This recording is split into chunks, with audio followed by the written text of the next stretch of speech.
आप देख रहे हैं आज की सत्ता। दोस्तों, आज केंद्र सरकार की तरफ से 8th पे कमीशन को मंजूरी दे दी गई। केंद्रीय कर्मचारियों के लिए सबसे बड़ी खुशखबरी आ रही है। 8वें वेतन आयोग को कैबिनेट से मंजूरी मिल चुकी है। आखिरकार दिवाली और छठ पर्व के त्योहार के बाद देश के 50 लाख से भी ज्यादा कर्मचारियों को केंद्र सरकार ने यह बड़ा तोहफा दिया है।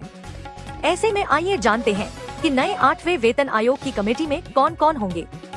इसके अलावा 1 जनवरी 2026 से जो यह 8वां वेतन आयोग लागू होने जा रहा, जिसमें टर्म ऑफ रेफरेंस को भी मंजूरी मिली, और भी इसमें क्या क्या नए प्रावधान रखे गए हैं।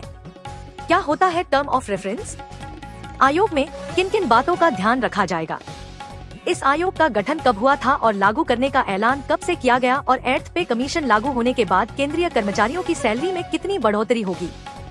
आइए सब कुछ जानकारी देखते हैं। इस 8वें वेतन आयोग से संबंधित पूरी डिटेल में आपको A to Z इन्फॉर्मेशन बताने वाला हूँ। सो बिल्कुल बने रहिएगा मेरे साथ, इस वीडियो को अंत तक देखते रहिएगा। सबसे पहले समझिए 8वें वेतन आयोग में किन किन बातों का ध्यान रखा गया है। तो देखिए, 8वां वेतन आयोग अपनी रिपोर्ट पेश करते वक्त तमाम बातों का खास ख्याल रखेगा, जिसमें देश की आर्थिक स्थिति कैसी है और राजकोषीय अनुशासन मतलब सरकार को और कितने बजट की आवश्यकता होगी, इस बात का भी ध्यान रखा जाएगा। देश के बजट वगैरह और इकोनॉमिक स्थितियों को ध्यान में रखते हुए 8वें वेतन आयोग को डेवलप किया जाना, यह सुनिश्चित करने की आवश्यकता होगी कि विकासात्मक व्यय, खर्च वगैरह और कल्याणकारी उपायों के लिए पर्याप्त संसाधन उपलब्ध है या नहीं। गैर योगदान आधारित पेंशन योजनाओं की अतिपोषित लागत और आयोग की सिफारिशों का राज्य सरकारों के वित्त पर संभावित प्रभाव क्या पड़ेगा, जो आमतौर पर इन सिफारिशों को कुछ संशोधनों के साथ अपनाती है।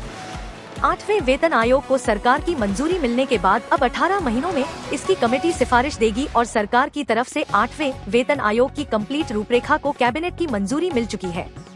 टोटल 18 महीने का कार्यकाल होगा और 50 लाख से ज्यादा कर्मचारियों को इससे फायदा होने वाला है। तो चलिए देखते हैं कि आखिर केंद्र सरकार ने 8वें वेतन आयोग को किन किन शर्तों के साथ मंजूरी दी है, जो कि 1 जनवरी से लागू होने जा रहे 50 लाख कर्मचारियों और 69 लाख से भी ज्यादा पेंशनर्स को भी इसका फायदा होगा। केंद्र सरकार ने आज मंगलवार को 8वें वेतन आयोग के टर्म ऑफ रेफरेंस को भी मंजूरी दे दी है। इसका मतलब है कि किसी कमेटी, टीम या कमीशन को बनाते वक्त यह दस्तावेज बताता है कि उनका काम क्या है, कैसे करेंगे और कितने समय में करेंगे, कौन कौन इसमें शामिल होंगे और क्या क्या नियम फॉलो किए जाएंगे। इस कंप्लीट डॉक्यूमेंट्स को टर्म ऑफ रेफरेंस कहा जाता है, जिसको सरकार की तरफ से मंजूरी दी गई है। सेंट्रल पे कमीशन को हर कुछ सालों में बनाया जाता है ताकि सैलरी सिस्टम, पेंशन जैसे मुद्दों पर विचार किया जा सके।